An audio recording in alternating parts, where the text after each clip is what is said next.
पूर्व प्रधानमन्त्री बाबुराम भट्टराईद्वारा आफू अब सक्रिय सत्ताको राजनीतिक नगर्ने, निर्वाचनमा उम्मेद्वार नबन्ने घोषणा, नयाँ पुस्तालाई अगाडि ल्याउनु पर्ने धारणा राख्दै वैकल्पिक प्रगतिशील र लोकतान्त्रिक धारणालाई समर्थन गर्ने, बालबालिकामा बढ्दो मोटोपनको समस्या नियन्त्रण गर्न बेलायत सरकारले जङ्क फुड तथा चिनी धेरै भएका पेय पदार्थका विज्ञापनमा कडाई, नयाँ नियम अनुसार अब टेलिभिजनमा राति 9 बजे अघि र अनलाइन प्लेटफर्महरूमा कुनै पनि समयमा त्यस्ता अस्वास्थ्यकर खाद्य पदार्थको पेड विज्ञापन देखाउन नपाइने, सानीमा मिडल तमोर हाइड्रो पावरको विद्युत उत्पादन पुनः सुरु, मङ्सिर अन्तिम सातादेखि बन्द रहेको 73 मेगावाट क्षमताको सानीमा मिडल तमोर हाइड्रो पावरको विद्युत उत्पादन वर हाउस लगायतमा देखिएको प्राविधिक समस्या समाधानपछि विद्युत उत्पादन सुरु भएको कार्यालय प्रशासनद्वारा जानकारी। हिजोभन्दा आज झन् जाडो, तत्काल छैन वर्षाको सम्भावना, देशभर जाडो बढ्दै गएको मौसमविदको भनाई। काठमाडौँको हकमा हिजोको तुलनामा आज झन् जाडो महसुस।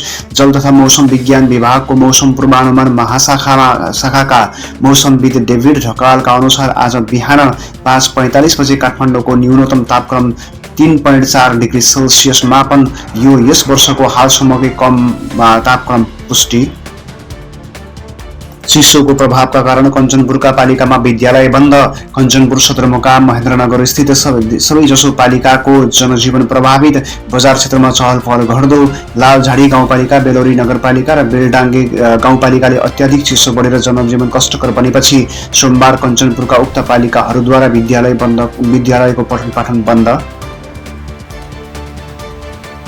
जिल्लाका विभिन्न स्थानबाट लागू औषध, खैरो, हिरोइन सहित 7 जनालाई पक्राउ गरेर अनुसन्धान थालियो।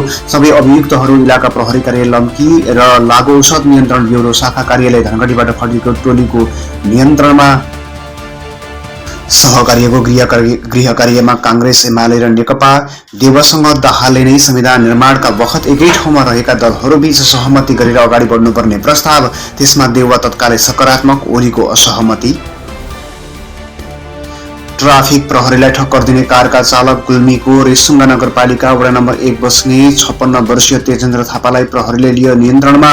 पूर्व पश्चिम राजमार्ग अन्तर्गत बुडोवल धागो कारखाना अगाडिको सडकमा जाँचमा खटिएका ट्राफिक प्रहरी सहायक हवलदार नागेश्वर पाललाई बागमती प्रदेश 10030077 नम्बरको कारले सोमबार अपराह्न 4:15 बजेतिर ठक्कर दिएको थियो। उनलाई तत्काल उपचारका लागि लुम्बिनी प्रादेशिक अस्पताल लगिएकोमा 4:38 चिकित्सकले मृत घोषणा।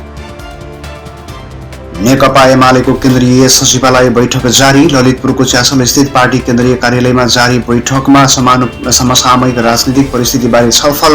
बैठकमा आगामी राष्ट्रिय सभा र प्रतिनिधि सभा निर्वाचन तथा पार्टीको दोस्रो केन्द्रीय कमिटिको बैठक तयारीबारे पनि छलफल हुने।